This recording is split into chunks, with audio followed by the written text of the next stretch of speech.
সূরা আন-নিসা। রহমান রহিম আল্লাহ তাআলার নামে।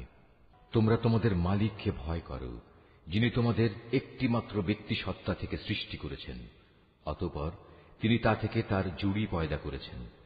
এরপর তিনি তাদের এই আদি জুড়ি থেকে বহু সংখ্যক নরনারী দুনিয়ায় চারিদিকে ছড়িয়ে দিয়েছেন।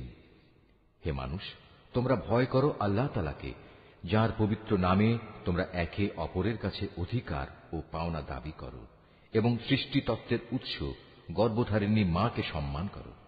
অবশ্যই আল্লাহ তাআলা তোমাদের উপর তীক্ষ্ণ দৃষ্টি রেখে চলেছেন।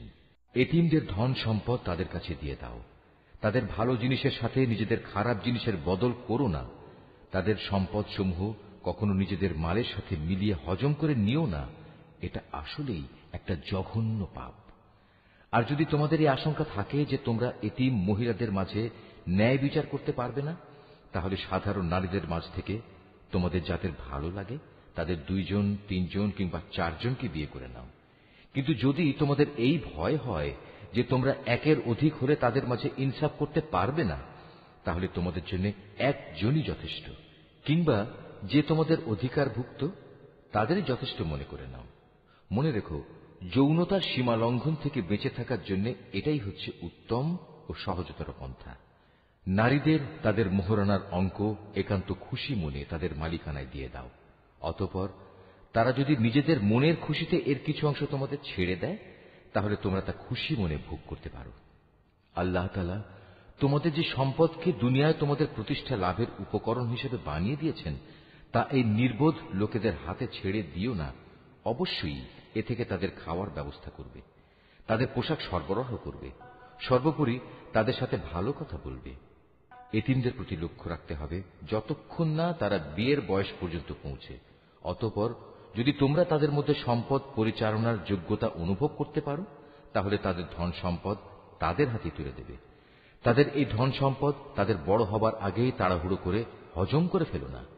এতিমদের পৃষ্ঠপোষক যদি সম্পদশালী হয়, তাহলে সে যেন এই বাড়াবাড়ি থেকে বেঁচে থাকে। তবে হ্যাঁ, যদি সে পৃষ্ঠপোষক গরিব হয়, তাহলে সমাজের প্রচলিত নিয়ম অনুযায়ী সে যেন তা থেকে নিজের পারিশ্রমিক গ্রহণ করে। যখন তোমরা তাদের ধন সম্পদ তাদের ফিরিয়ে দেবে, তখন তাদের উপর সাক্ষী রেখো, যদিও হিসাব গ্রহণের জন্য আল্লাহ তাআলাই যথেষ্ট। তাদের পিতামাতা ও আত্মীয় স্বজনদের রেখে যাওয়া ধন সম্পদে পুরুষদের যেমন নির্দিষ্ট অংশ রয়েছে, একইভাবে নারীদের জন্য সে সম্পদে নির্দিষ্ট অংশ রয়েছে, যা তাদের পিতামাতা ও আত্মীয় স্বজনরা রেখে গেছে। পরিমাণ অল্প হোক কিংবা বেশি, উভয়ের জন্য এর অংশ নির্দিষ্ট করে দেয়া হয়েছে। মৃত ব্যক্তির সম্পদ বন্টনের সময় যখন তার আপনজন, এতিম ও মিসকিনরা সেখানে এসে হাজির হয়, তখন তা থেকে তাদেরও কিছু দেবে এবং তাদের সাথে সুন্দরভাবে কথা বলবে। এতিমদের ব্যাপারে মানুষের এটুকু ভয় করা উচিত, যদি তারা নিজেরা মৃত্যুর সময় এমনি দুর্বল সন্তানদের পেছনে রেখে চলে আসত, তাহলে তাদের ব্যাপারে তারা এভাবেই ভীত শঙ্কিত থাকত। অতএব তাদের ব্যাপারে আল্লাহকে ভয় করে চলা এবং এদের সাথে হামেশাই ন্যায় ইনসাফের কথাবার্তা বলা উচিত। যারা অন্যায়ভাবে এতিমদের মাল সম্পদ ভক্ষণ করে, তারা যেন আগুন দিয়ে নিজেদের পেট ভর্তি করে। অচিরেই এই লোকগুলো জাহান্নামের আগুনে জ্বলতে থাকবে।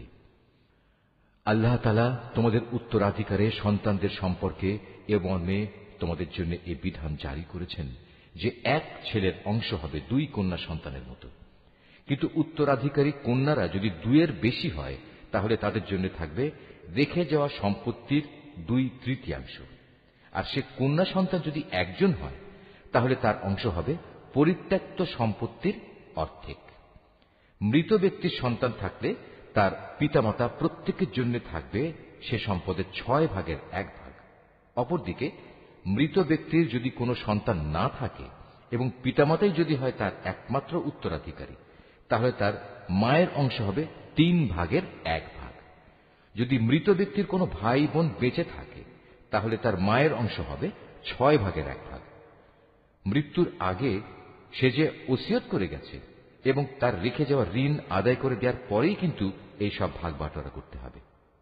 তোমরা জানো না তোমাদের পিতামাতা ও তোমাদের সন্তান সন্ততির মধ্যে কে তোমাদের জন্য উপকারের দিক থেকে বেশি নিকটবর্তী। অতএব এ হচ্ছে আল্লাহর বিধান। অবশ্যই আল্লাহ তাআলা সকল কিছু সম্পর্কে ওয়াকিবহাল এবং তিনি হচ্ছেন বিজ্ঞ পরম কুশলী। তোমাদের স্ত্রীদের রেখে যাওয়া সম্পত্তিতে তোমাদের অংশ হচ্ছে অর্ধেক, যদি তাদের কোনো সন্তানাদি না থাকে। আর যদি তাদের সন্তান থাকে, তাহলে সে সম্পত্তিতে তোমাদের অংশ হবে 4/1 তারা যে ওসিয়ত করে গেছে কিংবা তাদের ঋণ পরিশোধ করার পরেই কিন্তু তোমরা এই অংশ পাবে। তোমাদের স্ত্রীদের জন্য থাকবে তোমাদের রেখে যাওয়া সম্পত্তির 1/4। যদি তোমাদের কোনো সন্তান না থাকে। যদি তোমাদের সন্তান থাকে, তাহলে তারা পাবে রেখে যাওয়া সম্পদের 8/1। মৃত্যুর আগে তোমরা যা ওসিয়ত করে যাবে কিংবা যে ঋণ তোমরা রেখে যাবে তা পরিশোধ করে দেওয়ার পরেই এই অংশ তারা পাবে। যদি কোনো পুরুষ কিংবা নারী এমন হয় যে তার কোনো সন্তান নেই, পিতামাতাও নেই, শুধু আছে তার এক ভাই ও এক বোন, তাহলে তাদের সবার জন্য থাকবে 6/1। ভাই বোন মিলে তারা যদি এর চাইতে বেশি হয়, তবে মৃত ব্যক্তির রেখে যাওয়া সম্পদের 1/3 তারা সবাই সমান অংশীদার হবে। অবশ্য এ সম্পত্তির উপর মৃত ব্যক্তির যা ওসিয়ত করা আছে কিংবা কোনো ঋণ পরিশোধের পরই এ ভাগাভাগি করা যাবে। তবে কখনো উত্তরাধিকারীদের অধিকার পাওয়ার পথে তা যেন ক্ষতিকর হয়ে না দাঁড়ায়, সে কথাও খেয়াল রাখতে হবে। কেননা এ হচ্ছে আল্লাহর নির্দেশ, আর আল্লাহ তাআলা সর্বজ্ঞানী ও পরম ধৈর্যশীল। এগুলো হচ্ছে আল্লাহ তাআলার সীমারেখা। যে ব্যক্তি এর ভেতরে থেকে তাঁর ও তাঁর রসুলের আনুগত্য করবে, আল্লাহ তাআলা তাকে এমন এক জান্নাতে প্রবেশ করাবেন যার তলদেশ দিয়ে ঝর্ণাধারা প্রবাহিত হবে। সেখানে সে অনন্তকাল ধরে অবস্থান করবে। মূলত এ হবে এক মহা সাফল্য। অপরদিকে যে ব্যক্তি আল্লাহ তাআলা ও তাঁর রসুলের নাফরমানি করবে এবং তার নির্ধারিত সীমারেখা লঙ্ঘন করবে, আল্লাহ তাআলা তাকে জ্বলন্ত আগুনে প্রবেশ করাবেন। সেখানে সে অনন্তকাল ধরে থাকবে। এটা হচ্ছে তার জন্য অপমানকর শাস্তি। তোমাদের নারীদের মধ্যে যারা ব্যভিচারের দুষ্কর্ম নিয়ে আসবে, তাদের বিচারের উপর তোমরা নিজেদের মধ্যে থেকে 4 জন সাক্ষী জোগাড় করবে। অতঃপর সে 4 জন লোক যদি ইতিবাচক সাক্ষ্য প্রদান করে, তাহলে সে নারীদের তোমরা ঘরের ভেতর অবরুদ্ধ করে রাখবে, যতদিন না মৃত্যু এসে তাদের সমাপ্তি ঘটিয়ে দেয়, অথবা আল্লাহ তাআলা তাদের জন্য অন্য কোনো ব্যবস্থা না করেন। আর তোমাদের মধ্যে যে 2 জন নরনারী এ ব্যভিচারের কাজ করবে, তাদের 2 জনকেই তোমরা শাস্তি দেবে। হ্যাঁ, তারা যদি তওবা করে এবং নিজেদের সংশোধন করে নেয়, তাহলে তাদের শাস্তি দেয়া থেকে তোমরা সরে দাঁড়াও। অবশ্যই আল্লাহ তাআলা তওবা কবুলকারী এবং পরম দয়ালু।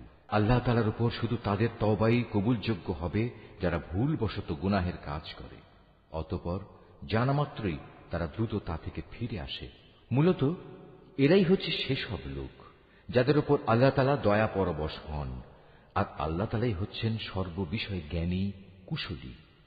আর তাদের জন্য তওবা করার কোনো অবকাশ নেই যারা আজীবন শুধু গুনাহের কাজই করে। এভাবেই গুনাহের কাজ করতে করতে একদিন তাদের কারো দুয়ারে যখন মৃত্যু এসে হাজির হয়, তখন সে বলে, হে আল্লাহ, আমি এখন তওবা করলাম।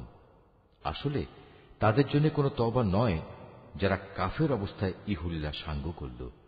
এরা হচ্ছে সেসব লোক যাদের জন্য আমি কঠিন যন্ত্রণাদায়ক আযাবের ব্যবস্থা করে রেখেছি। হে মানুষ, তোমরা যারা ঈমান এনেছ, তোমাদের জন্য কখনো জোর করে বিধবা নারীদের উত্তরাধিকারের পণ্য বানানো বৈধ নয়। বিয়ের সময় মোহর হিসেবে যা তোমরা তাদের দিয়েছ, তার কোনো অংশ তাদের কাছ থেকে নিয়ে নেওয়ার জন্য তোমরা তাদের অযথা আটক করে রেখো না, যতক্ষণ পর্যন্ত তারা প্রকাশ্য কোনো ব্যভিচারের কাজে লিপ্ত না হয়। তাদের সাথে সৎভাবে জীবন যাপন করো। এমনকি তোমরা যদি তাদের পছন্দ নাও করো, এমনও তো হতে পারে যা কিছু তোমরা পছন্দ করো না, তার মধ্যেই আল্লাহ তাআলা তোমাদের জন্য অফুরন্ত কল্যাণ নিহিত রেখে দিয়েছেন। আর যদি তোমরা এক স্ত্রীকে আরেকজন স্ত্রী দ্বারা বদল করার সংকল্প করেই নাও, তাহলে মোহর হিসেবে বিপুল পরিমাণ সোনাদানা দিলেও তার কোনো অংশ তোমরা তার কাছ থেকে ফেরত নিও না। তোমরা কি তাদের উপর মিথ্যা অপবাদ দিয়ে ও সুস্পষ্ট পাপাচার করে তা ফেরত নিতে চাচ্ছ? তোমরা মোহরানার সে অংশটুকু ফেরত নেবেই বা কি করে? অথচ বিভিন্নভাবে তোমরা তো একে অপরের স্বাদ গ্রহণ করেছ। তাছাড়া এর মাধ্যমে তারা তোমাদের কাছ থেকে বিয়ে বন্ধনের পাকাপাকি একটা প্রতিশ্রুতিও আদায় করে নিয়েছিল, যা তোমরা ভেঙে দিয়েছ। নারীদের মধ্যে থেকে যাদের তোমাদের পিতামহরা বিয়ে করেছে, তাদের তোমরা কখনো বিয়ে করো না। হ্যাঁ, এই নির্দেশ আসার আগে যা হয়ে গেছে তা তো হয়েই গেছে। এটি আসলেই ছিল এক অশ্লীল নির্লজ্জ কাজ এবং খুবই ঘৃণ্য ও নিকৃষ্ট আচরণ। বিয়ের জন্য তোমাদের উপর হারাম করে দেয়া হয়েছে তোমাদের মা, তোমাদের মেয়ে, তোমাদের বোন, তোমাদের ফুপু, তোমাদের খালা, ভাইদের মেয়ে, বোনদের মেয়ে। আরো হারাম করা হয়েছে সেসব মা যারা তোমাদের বুকের দুধ খাইয়েছে, তোমাদের দুধ খাওয়া সাথী বোন, তোমাদের স্ত্রীদের মা, তোমাদের স্ত্রীদের মাঝে যাদের সাথে তোমরা সহবাস করেছ, তাদের আগের স্বামীর ঔরসজাত মেয়েরা যারা তোমাদের অভিভাবকত্বে রয়েছে। অবশ্য যদি তাদের সাথে তোমাদের শুধু বিয়ে হয়ে থাকে কিন্তু তোমরা কখনো তাদের সাথে সহবাস করোনি, তাহলে তাদের আগের স্বামীর মেয়েদের বিয়ে করায় তোমাদের জন্য কোনো দোষ নেই। তোমাদের জন্য তোমাদের নিজেদের ঔরসজাত ছেলেদের স্ত্রীদের হারাম করা হয়েছে। উপরন্তু বিয়ের জন্য তোমাদের উপর দুই বোনকে একত্র করাও হারাম করা হয়েছে। তবে যা কিছু এর আগে সংগঠিত হয়ে গেছে তা তো হয়েই গেছে। সে ব্যাপারে অবশ্যই আল্লাহ তাআলা বড়ই ক্ষমাশীল ও একান্ত দয়াবান। নারীদের মাঝে আগে থেকেই বিয়ের দুর্গে অবস্থানকারীদেরও তোমাদের জন্য হারাম করা হয়েছে। তবে যেসব নারী যুদ্ধবন্দী হয়ে তোমাদের অধিকারে এসে পড়েছে তারা ব্যতীত। এ হচ্ছে বিয়ের ব্যাপারে তোমাদের উপর আল্লাহ তাআলার বিধান। এর বাইরে যেসব নারী রয়েছে তাদের তোমাদের জন্য এ শর্তে হালাল করা হয়েছে যে তোমরা বিয়ের জন্য একটি নির্দিষ্ট পরিমাণ মোহরের বিনিময়ে আদায় করে দেবে এবং তোমরা বিয়ের সংরক্ষিত দুর্গে অবস্থান করবে। তোমরা অবাধ যৌন স্পৃহা পূরণে নিয়োজিত হবে না। অতঃপর তাদের মধ্যে যাদের তোমরা এর মাধ্যমে উপভোগ করবে তাদের মোহরের বিনিময়ে ফরজ হিসেবে আদায় করে দাও। অবশ্য একবার এ মোহর নির্ধারিত হয়ে যাওয়ার পর যে পরিমাণের উপর তোমরা উভয় একমত হও তাতে কোনো দোষের কিছু নেই। নিশ্চয়ই আল্লাহ তাআলা সর্বজ্ঞ, কুশলী। আর তোমাদের মধ্যে যে ব্যক্তির স্বাধীন ও সম্ভ্রান্ত কোনো ঈমানদার নারীকে বিয়ে করার আর্থিক ও সামাজিক সামর্থ্য না থাকে, তাহলে সে যেন তোমাদের অধিকারভুক্ত কোনো ঈমানদার নারীকে বিয়ে করে নেয়। তোমাদের ঈমানের অবস্থা সম্পর্কে তো আল্লাহ তাআলা সম্যক অবগত আছেন। ঈমানের মাপকাঠিতে তোমরা তো একই রকম। অতঃপর তোমরা তাদের অধিকারভুক্তদের অভিভাবকদের অনুমতি নিয়ে বিয়ে করো এবং ন্যায় ইনসাফ ভিত্তিক তাদের যথার্থ মোহরানা দিয়ে দাও। এর উদ্দেশ্য হচ্ছে তারা যেন বিয়ের দুর্গে সুরক্ষিত হয়ে যায়, স্বেচ্ছাচারিণী হয়ে পর পুরুষকে আনন্দ দানের কাজে নিয়োজিত না থাকে। অতঃপর যখন তাদের বিয়ের দুর্গে অবস্থান করে দেয়া হল, তখন যদি তারা ব্যভিচারে লিপ্ত হয় তখন তাদের উপর আরোপিত শাস্তির পরিমাণ কিন্তু বিয়ের দুর্গে অবস্থানকারিণী স্বাধীন সম্ভ্রান্ত নারীদের উপর আরোপিত শাস্তির অর্ধেক। তোমাদের মধ্যে যাদের ব্যভিচারে লিপ্ত হবার আশঙ্কা থাকবে শুধু তাদের জন্যই এই রেয়াতটুকু দেয়া হয়েছে। কিন্তু তোমরা যদি ধৈর্য ধারণ করতে পারো অবশ্যই তা তোমাদের জন্য কল্যাণকর এবং আল্লাহ তাআলা একান্ত ক্ষমাপরায়ণ ও পরম দয়ালু। আল্লাহ তাআলা তাঁর বাণীসমূহ তোমাদের কাছে খুলে খুলে বলে দিতে চান এবং তিনি তোমাদের পূর্ববর্তী পুণ্যবান মানুষদের পথে পরিচালিত করতে চান। আর এর মাধ্যমে আল্লাহ তাআলা তোমাদের ক্ষমা অনুগ্রহ করতে চান। আল্লাহ তাআলা সর্বজ্ঞ, কুশলী। আল্লাহ তাআলা তোমাদের উপর ক্ষমা পরবশ হবেন। অপরদিকে যারা নিজেদের পাশবিক লালসার অনুসরণ করে তারা চায় তোমরা সে ক্ষমার পথ থেকে বহুদূরে নিক্ষিপ্ত হয়ে গোমরা থেকে যাও। আল্লাহ তাআলা তোমাদের উপর থেকে বিধিনিষেধের বোঝা লঘু করে তোমাদের জীবন সহজ করে দিতে চান, কেননা মানুষকে অত্যন্ত দুর্বল করে পয়দা করা হয়েছে। হে মানুষ, তোমরা যারা ঈমান এনেছ, কখনো তোমরা একে অপরের ধন সম্পত্তি অন্যায়ভাবে গ্রাস করো না। হ্যাঁ, ব্যবসা বাণিজ্য যা করবে তা পারস্পরিক সম্মতির ভিত্তিতেই করবে এবং কখনো স্বার্থের কারণে একে অপরকে হত্যা করো না। অবশ্যই আল্লাহ তাআলা তোমাদের প্রতি মেহেরবান। যে কেউই বাড়াবাড়ি ও জুলুম করতে গিয়ে এই হত্যার কাজ করে অচিরেই আমি তাকে আগুনে পুড়িয়ে দেব। আর আল্লাহর পক্ষে এ কাজ একেবারেই সহজ, মোটেই কঠিন কিছু নয়। যদি তোমরা সে সমস্ত বড় বড় গুনাহ থেকে বেঁচে থাকো যা থেকে বেঁচে থাকার জন্য তোমাদের নির্দেশ দেওয়া হয়েছে, তাহলে তোমাদের ছোটখাটো গুনাহ আমি এমনিই তোমাদের হিসাব থেকে মুছে দেব এবং অত্যন্ত সম্মানজনক স্থানে আমি তোমাদের পৌঁছে দেব। আল্লাহ তাআলা তোমাদের একজনের তুলনায় আরেকজনকে যা কিছু বেশি দান করেছেন তোমরা তা পাওয়ার লালসা করো না। যা কিছু পুরুষরা উপার্জন করল তা তাদেরই অংশ হবে, আবার নারী যা কিছু অর্জন করল তাও হবে তাদেরই অংশ। তোমরা আল্লাহ তাআলার কাছ থেকে তাঁর অনুগ্রহ পাওয়ার জন্য প্রার্থনা করো। অবশ্যই আল্লাহ তাআলা প্রতিটি বিষয় সম্পর্কে সম্যক ওয়াকেবহাল রয়েছেন। পিতামাতা ও আত্মীয় স্বজনের রেখে যাওয়া সম্পত্তিতে আমি সবার জন্যই অভিভাবক নিযুক্ত করে রেখেছি। যাদের সাথে তোমাদের কোনো চুক্তি কিংবা অঙ্গীকার রয়েছে তাদের পাওনা পুরোপুরি আদায় করে দেবে। আল্লাহ তাআলা অবশ্যই প্রতিটি বিষয়ের উপর সাক্ষী হয়ে আছেন। পুরুষরা হচ্ছে নারীদের কাজকর্মের উপর প্রহরী, তত্ত্বাবধায়ক। কারণ আল্লাহ তাআলা এদের একজনকে আরেকজনের উপর কিছু বিশেষ মর্যাদা প্রদান করেছেন। পুরুষের এই মর্যাদার একটি বিশেষ কারণ হচ্ছে প্রধানত তারাই দাম্পত্য জীবনের জন্য নিজেদের অর্থ সম্পদ ব্যয় করে। অতএব সতীসাধ্যী নারী হবে একান্ত অনুগত। পুরুষদের অনুপস্থিতিতে তারা স্বয়ং আল্লাহর তত্ত্বাবধানে থেকে নিজেদের ইজ্জত, আব্রু ও অন্যান্য সব অদেখা কিছুর রক্ষণাবেক্ষণ করবে। আর যখন কোনো নারীর অবাধ্যতার ঔদ্ধত্যের ব্যাপারে তোমরা আশঙ্কা করো, তখন তোমরা তাদের ভালো কথার উপদেশ দাও। তা কার্যকর না হলে তাদের সাথে একই বিছানায় থাকা ছেড়ে দাও।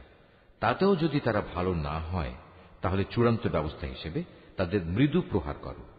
তবে যদি তারা এমনিই অনুগত হয়ে যায়, তাহলে তাদের খামোখা কষ্ট দেওয়ার জন্য অজুহাত খুঁজে বেরিও না। অবশ্যই আল্লাহ তাআলা সর্বশ্রেষ্ঠ ও সবার চাইতে মহান। আর যদি তাদের স্বামী স্ত্রী এ দুজনের মাঝে বিচ্ছেদের আশঙ্কা দেখা দেয়, তাহলে তার পক্ষ থেকে একজন সালিস এবং তার স্ত্রীর পক্ষ থেকে একজন সালিস নিযুক্ত করো। আসলে উভয়ে যদি নিজেদের নিষ্পত্তি চায়, তাহলে আল্লাহ তাআলা তাদের পুনরায় মীমাংসায় পৌঁছার তৌফিক দেবেন। আল্লাহ তাআলা নিশ্চয়ই সম্যক জ্ঞানী, সর্ববিষয়ে ওয়াকেবহাল।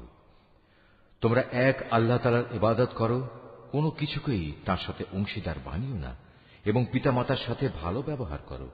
আরো যারা তোমাদের ঘনিষ্ঠ আত্মীয়, এতিম, মিসকিন, আত্মীয় প্রতিবেশী, অনাত্মীয় প্রতিবেশী, তোমার পথচারীর সঙ্গী ও তোমার অধিকারভুক্ত দাস দাসী, তাদের সবার সাথেও ভালো ব্যবহার করো। অবশ্যই আল্লাহ তাআলা এমন মানুষকে কখনো পছন্দ করেন না যে অহংকারী ও দাম্ভিক। আল্লাহ তাআলা এমন ধরনের লোকদেরও ভালোবাসেন না যারা নিজেরা যেমন কার্পণ্য করে তেমনি অন্যদেরও কার্পণ্য করার আদেশ করে। তাছাড়া আল্লাহ তাআলা তাদের যা কিছু ধন সম্পদের অনুগ্রহ দান করেছেন তারা তা লুকিয়ে রাখে। আমি কাফেরদের জন্য এক লাঞ্ছনাদায়ক শাস্তির ব্যবস্থা করে রেখেছি। আল্লাহ তাআলা তাদেরও পছন্দ করেন না যারা লোক দেখানোর উদ্দেশ্যে নিজেদের ধন সম্পদ ব্যয় করে। তারা আল্লাহ তাআলা এবং শেষ বিচারের দিনকেও বিশ্বাস করে না। আর শয়তান যদি কোনো ব্যক্তির সাথী হয়, তাহলে বুঝতে হবে সে বড়ই খারাপ সাথী পেল। কি দুর্যোগ তাদের উপর দিয়ে বয়ে যেত যদি তারা শয়তানকে সাথী বানানোর বদলে আল্লাহ তাআলার উপর ঈমান আনত এবং ঈমান আনত পরকাল দিবসের উপর। সর্বোপরি আল্লাহ তাআলা তাদের যা কিছু দান করেছেন তা থেকে তারা খরচ করত। বস্তুত আল্লাহ তাআলা তাদের কাজকর্ম সম্পর্কে ভালোভাবেই ওয়াকিবহাল রয়েছেন। আল্লাহ তাআলা কার উপর এক বিন্দু পরিমাণও জুলুম করেন না, বরং তিনি তো এত দয়ালু যে নেকির কাজ যদি একটি হয় তবে তিনি তার পরিমাণ দ্বিগুণ করে দেন এবং এর সাথে তিনি নিজ থেকেও বড় কিছু পুরস্কার যোগ করেন। সেদিন তাদের অবস্থাটা কেমন হবে যখন আমি প্রত্যেক উম্মতের কাজে সাক্ষী হিসেবে তাদের নবীকে এনে হাজির করব, এবং হে মুহাম্মদ, এদের সবার কাছে সাক্ষী হিসেবে আমি সেদিন তোমাকে নিয়ে আসব। সেদিন যারা আল্লাহ তাআলাকে অস্বীকার করেছে এবং তার রাসূলের বিরুদ্ধাচরণ করেছে, তারা কামনা করবে মাটি যদি তাদের নিজেদের সাথে মিশে একাকার হয়ে যেত। কারণ সেদিন কোনো মানুষ কোনো কথাই মহাবিচারক আল্লাহ তাআলার কাছ থেকে গোপন করতে পারবে না। রুকু ৭। হে ঈমানদাররা, তোমরা কখনো নেশাগ্রস্ত অবস্থায় নামাজের কাছে যেও না, যতক্ষণ পর্যন্ত তোমরা এতটুকু নিশ্চিত না হবে যে তোমরা যা কিছু বলছো তা তোমরা ঠিক ঠিক জানতে বুঝতে পারছ। আবার অপবিত্র অবস্থায়ও নামাজের কাছে যেও না, যতক্ষণ না তোমরা পুরোপুরিভাবে গোসল সেরে নেবে। তবে পথচারী অবস্থায় থাকলে তা ভিন্ন কথা। আর যদি তোমরা অসুস্থ হয়ে পড়ো অথবা প্রবাসে থাকো, কিংবা তোমাদের কেউ যদি পায়খানা থেকে ফিরে আসো, অথবা তোমরা যদি দৈহিক মিলনের সাথে নারী স্পর্শ করো, তাহলে পানি দিয়ে নিজেদের পরিষ্কার করে নেবে। তবে যদি এসব অবস্থায় পানি নাই পাও, তাহলে পবিত্র মাটি দিয়ে তায়াম্মুম করে নেবে, এবং তার পদ্ধতি হচ্ছে তা দিয়ে তোমাদের মুখমণ্ডল ও তোমাদের হাত মাসহ করে নেবে। অবশ্যই আল্লাহ তাআলা গুনাহ মার্জনাকারী, পরম ক্ষমাশীল।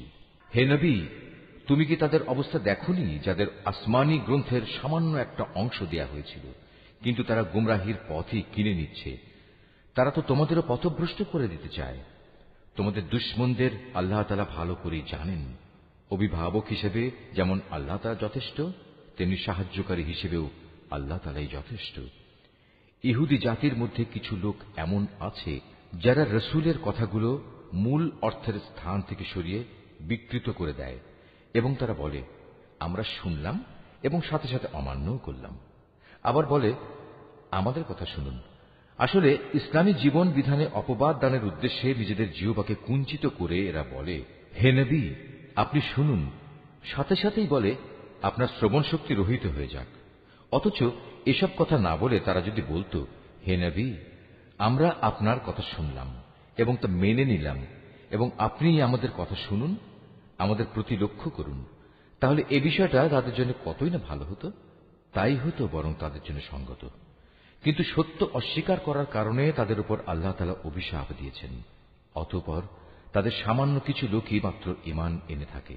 হে মানুষেরা, যাদের কিতাব দেয়া হয়েছে, তোমরা সেই গ্রন্থের উপর ঈমান আনো যা আমি মুহাম্মাদের উপর নাজিল করেছি। এ হচ্ছে এমন এক কিতাব যা তোমাদের কাছে মজুদ পূর্ববর্তী কিতাবের সত্যতা স্বীকার করে।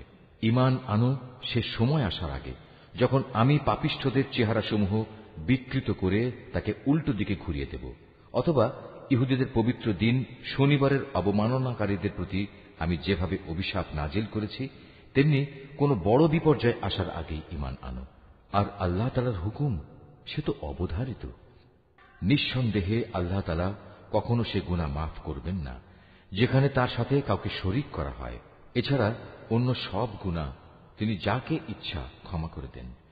যে ব্যক্তি আল্লাহর সাথে কাউকে অংশীদার বানালো, সে সত্যি একটা বড় ধরনের মিথ্যা রচনা করল এবং একটা মহা পাপে নিজেকে জড়ালো।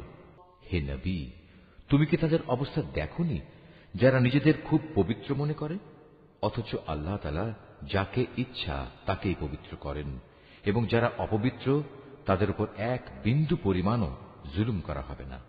এদের প্রতি তাকিয়ে দেখো কিভাবে এরা আল্লাহ তাআলা সম্পর্কে মিথ্যা অপবাদ রটিয়ে যাচ্ছে। প্রকাশ্য গুনাহ হিসাবে এটাই তো এদের জন্য যথেষ্ট। তুমি কি তাদের অবস্থা দেখোনি যাদের আল্লাহ তাআলার কিতাবের কিছু অংশ দান করা হয়েছিল? তারা আস্তে আস্তে নানা ধরনের ভিত্তিহীন অমূলক জাদুমন্ত্র জাতীয় জিনিস ও বহুতর মিথ্যা মাবুদের উপর ঈমান আনতে শুরু করল, এবং কাফেরদের সম্পর্কে তারা বলতে লাগল, ঈমানদারদের তুলনায় এরাই তো সঠিক পথের উপর রয়েছে। এরাই হচ্ছে সেই হতভাগ্য মানুষগুলো যাদের উপর আল্লাহ তাআলা অভিসম্পাত করেছেন। আর আল্লাহ তাআলা যার উপর অভিশাপ পাঠান তার জন্য তুমি কোনো সাহায্যকারী পাবে না। অথবা এরা কি মনে করে যে তাদের ভাগে রাজত্ব ও প্রাচুর্য সংক্রান্ত কিছু বরাদ্দ করা আছে?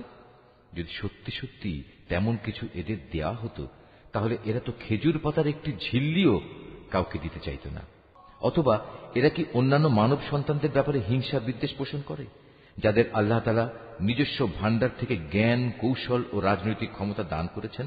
অথচ আমি তো ইব্রাহিমের বংশধরদেরও আমার গ্রন্থ ও সেই গ্রন্থলব্ধ জ্ঞান বিজ্ঞান দান করেছিলাম। এর সাথে আমি তাদের এক বিশাল পরিমাণ রাজত্বও দান করেছিলাম। কিন্তু তাদের মধ্যে অল্প কিছু লোকই তার উপর ঈমান এনেছে, আবার কেউ কেউ তার থেকে মুখ ফিরিয়ে নিয়েছে। এদের পুড়িয়ে দেওয়ার জন্য জাহান্নামই যথেষ্ট। যারা আমার আয়াতসমূহ অস্বীকার করেছে তাদের আমি অচিরেই জাহান্নামের আগুনে পুড়িয়ে দেব। অতঃপর পুড়ে যখন তাদের দেহের চামড়া গলে যাবে, তখন আমি তার বদলে নতুন চামড়া বানিয়ে দেব, যাতে করে তারা আযাব ভোগ করতে পারে। অবশ্যই আল্লাহ তাআলা মহাপরাক্রমশালী, বিজ্ঞ, কুশলী। যারা আমার আয়াতসমূহ বিশ্বাস করেছে এবং ভালো কাজ করেছে, তাদের অচিরেই আমি এমন এক জান্নাতে প্রবেশ করাবো যার পাদদেশ দিয়ে ঝর্ণাধারা প্রবাহিত হবে। সেখানে তারা থাকবে চিরকাল। তাদের জন্য থাকবে পূত পবিত্র সঙ্গী ও সঙ্গিনীরা। সর্বোপরি আমি তাদের এক চিরস্নিগ্ধ ছায়ায় প্রবেশ করিয়ে দেব। হে ঈমানদার ব্যক্তিরা, আল্লাহ তাআলা তোমাদের নির্দেশ দিচ্ছেন, তোমরা আমানতসমূহ তাদের যথার্থ মালিকের কাছে সোপর্দ করে দেবে। আর যখন মানুষের মাঝে কোনো কিছুর ব্যাপারে তোমরা বিচার ফয়সালা করো, তখন তা ন্যায় ও ইনসাফের ভিত্তিতে করবে। আল্লাহ তাআলা তোমাদের যা কিছু উপদেশ দেন তা সত্যিই সুন্দর। আল্লাহ তাআলা সবকিছু দেখেন এবং শোনেন। হে ঈমানদার মানুষেরা, তোমরা আল্লাহর আনুগত্য করো তার রসুলের এবং সেসব লোকদের যারা তোমাদের মাঝে বিশেষভাবে দায়িত্বপ্রাপ্ত। অতঃপর তোমাদের মাঝে যদি কোনো ব্যাপারে মতবিরোধের সৃষ্টি হয়, তাহলে সেই বিষয়টি ফয়সালার জন্য আল্লাহ তাআলা ও তার রসুলের দিকে ফিরিয়ে নিয়ে যাও। যদি তোমরা সত্যিকার অর্থে আল্লাহর উপর এবং শেষ বিচারে দিনের উপর ঈমান এনে থাকো, তাহলে এই পদ্ধতি হবে তোমাদের বিরোধ মীমাংসার সর্বোৎকৃষ্ট উপায়, এবং বিরোধপূর্ণ বিষয়সমূহের ব্যাখ্যার দিক থেকেও এটি হচ্ছে উত্তম পন্থা। হে নবী, তুমি কি তাদের অবস্থা দেখোনি যারা মনে করে তারা সে বিষয়ের উপর ঈমান এনেছে যা তোমার কাছে পাঠানো হয়েছে, এবং সে কিতাবের উপর ঈমান এনেছে যা তোমার আগে নাজিল করা হয়েছে, কিন্তু ফয়সালার সময় আমার কিতাবের বদলে এরা মিথ্যা মাবুদদের কাছ থেকে ফয়সালা পেতে চায়। অথচ এদের নির্দেশ দেওয়া হয়েছিল তারা এসব মিথ্যা মাবুদদের অস্বীকার করবে। আসল কথা হচ্ছে শয়তান এদের সত্য থেকে অনেক দূরে সরিয়ে নিয়ে যেতে চায়। এদের যখন বলা হয় আল্লাহ তাআলা তাঁর রসুলের উপর যা কিছু নাজিল করেছেন তোমরা তার দিকে ফিরে এসো, তখন তুমি এই মুনাফিকদের দেখবে এরা তোমার কাছ থেকে একে একে মুখ ফিরিয়ে দূরে সরে যাচ্ছে। অতঃপর তাদের কৃতকর্মের কারণে যখন তাদের উপর কোনো বিপদ মুসিবত এসে পড়ে, তখন এদের অবস্থাটা কি হয় দেখেছ? তারা তখন সবাই তোমার কাছে ছুটে আসে এবং আল্লাহর নামের কসম করে তোমাকে বলে, আমরা তো কল্যাণ ও সম্প্রীতি ছাড়া আর কিছুই চাইনি। এদের মনের ভেতর কি অভিসন্ধি লুকিয়ে আছে তা আল্লাহ তাআলা ভালো করে জানেন। তাই তুমি এদের এড়িয়ে চলো। তুমি এদের ভালো উপদেশ দাও এমন সব কথায় যা তাদের অন্তর ছুঁয়ে যায়। তুমি আরো বলো, আমি যখনই কোনো জনপদে কোনো রসুল পাঠিয়েছি তাকে এজন্যই পাঠিয়েছি যে আল্লাহর নির্দেশ অনুযায়ী সেখানে তার শর্তহীন আনুগত্য করা হবে। যখনই তারা নিজেদের উপর কোনো জুলুম করবে তখনই তারা তোমার কাছে ছুটে আসবে এবং নিজেদের কৃতকর্মের জন্য আল্লাহ তাআলার কাছে ক্ষমা প্রার্থনা করবে। আল্লাহর রসুলও তাদের জন্য ক্ষমা চাইবে। এমত অবস্থায় তারা অবশ্যই আল্লাহকে পরম ক্ষমাশীল ও অতীব দয়ালু হিসেবে দেখতে পাবে। না, আমি তোমার মালিকের শপথ করে বলছি, এরা কিছুতেই ঈমানদার হতে পারবে না যতক্ষণ না তারা তাদের যাবতীয় মতবিরোধের ফয়সালায় তোমাকে শর্তহীনভাবে বিচারক মেনে নেবে। অতঃপর তুমি যা ফয়সালা করবে সে ব্যাপারে তাদের মনে আর কোনো দ্বিধাদ্বন্দ্ব থাকবে না, বরং তোমার সিদ্ধান্ত তারা সর্বান্তঃকরণে মেনে নেবে। আমি যদি তাদের উপর এ আদেশ জারি করতাম যে তোমরা নিজেদের জীবন বিসর্জন দাও অথবা তোমরা নিজেদের ভিটে মাটি ছেড়ে অন্যত্র চলে যাও, তাহলে তাদের মধ্যে সামান্য সংখ্যক মানুষই তা করত। যেসব উপদেশ তাদের দেয়া হয়েছে তা যদি তারা মেনে চলত তবে তা তাদের জন্য খুবই কল্যাণকর হতো এবং তাদের মানসিক স্থিরতাও এতে করে মজবুত হতো। তাহলে আমিও আমার পক্ষ থেকে এজন্য তাদের বড় ধরনের পুরস্কার দিতাম। উপরন্তু আমি তাদের সরল পথও দেখিয়ে দিতাম। যারা আল্লাহ তাআলা ও তার রসুলের আনুগত্য করে তারা শেষ বিচারের দিন সেসব পুণ্যবান মানুষদের সাথে থাকবে যাদের উপর আল্লাহ তাআলা প্রচুর নিয়ামত বর্ষণ করেছেন। এরা হচ্ছে নবী রসুল যারা হেদায়েতের সত্যতা স্বীকার করেছে, আল্লাহর পথে জীবন উৎসর্গকারী শহীদ ও অন্যান্য নেককার মানুষ সাথী হিসাবে এরা সত্যি উত্তম। এ হচ্ছে আল্লাহ তাআলার কাছ থেকে অনুগ্রহ। মূলত কোনো কিছু জানার জন্য আল্লাহ তাআলাই যথেষ্ট। হে ঈমানদাররা, শত্রুর মোকাবেলায় তোমরা সর্বদা তোমাদের সতর্কতা গ্রহণ করো। অতঃপর হয় দলে দলে বিভক্ত হবে কিংবা একসঙ্গে শত্রুর মোকাবেলা করো। তোমাদের মধ্যে অবশ্যই এমন মুনাফিক লোক থাকবে যে যুদ্ধের ব্যাপারে গড়িমসি করবে। তোমাদের উপর কোনো বিপদ মুসিবত এলে সে বলবে, আল্লাহ তাআলা সত্যিই আমার উপর বড় অনুগ্রহ করেছেন, কেননা আমি সে সময় তাদের সাথে ছিলাম না। আর যদি তোমাদের উপর আল্লাহ তাআলার পক্ষ থেকে বিজয়ের অনুগ্রহ আসে তখন সে এমনভাবে বলে যেন তার সাথে তোমাদের কোন রকম বন্ধুত্বই ছিল না। সে তখন আরো বলে, কতই না ভালো হতো যদি আমি তাদের সাথে থাকতাম, তাহলে আজ আমিও অনেক বড় সফলতা অর্জন করতে পারতাম। যেসব মানুষ পরকালের বিনিময়ে এ পার্থিব জীবন ও তার সুখ স্বাচ্ছন্দ্য বিক্রি করে দিয়েছে সেসব মানুষের উচিত আল্লাহ তাআলার পথে লড়াই করা, কারণ যে আল্লাহর পথে লড়াই করবে সে এ পথে জীবন বিলিয়ে দেবে কিংবা সে বিজয় লাভ করবে। অচিরেই আমি তাকে এই উভয় অবস্থার জন্যই বিরাট পুরস্কার দেব।